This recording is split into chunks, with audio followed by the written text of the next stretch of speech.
Hey guys, I'm Paul from Contact Renovation to Custom Homes and the host of The Art of Renovation.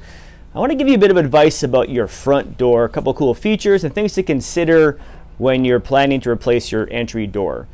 So you can get doors that are made of a variety of products. You can get a solid wood door, you can get metal clad doors and fiberglass doors. All those doors have great pros and some cons as well. So generally your metal clad door will be your cheapest door. And within that range, you'll find some that have a very thin metal skin and some of them have a nice thick one, and how they're laminated to the core makes a big difference. So if you're getting a metal clad door, look into the quality of construction of that door, because a cheap one you'll get what you pay for ultimately. So in this case, we've installed the fiberglass door here, and this is a more modern door. You can see it has these little inset lines to add a bit of design and style to it. We have a nice vertical light or window in the door, provides lots of nice natural light into the home, but gives you line of sight out into who's at the door. But consider that, because in this case there is clear line of sight into the home as well. So if you want more privacy, you can get obscured glass on that. You could tint the glass, but in this case the homeowner likes being able to see out and see who's there, because there aren't any other south-facing windows in this home. So it gives a nice chance to be able to see out who's in the entryway, who's parking out front. Within this door too, this is a door that was built by Lux Windows Glass. It's a fantastic door, and some of the features with this come adjustable hinges. So if your door, when it's installed, is not quite sitting right, something's not square or plumb when it was installed, you can adjust these hinges to really to make it fit properly and seal well.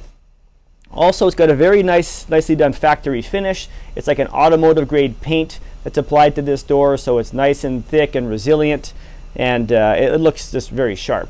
Also, one cool little thing to check out here that we've added here is this keypad lock on the door. Now this homeowner has young kids, so it's really convenient for the kids to get home from school, not worrying about trying to find a key, and they can easily access the home through the keypad. So it's something to consider. It really, depending on how you plan to use it, who in your family is using the door and needs access.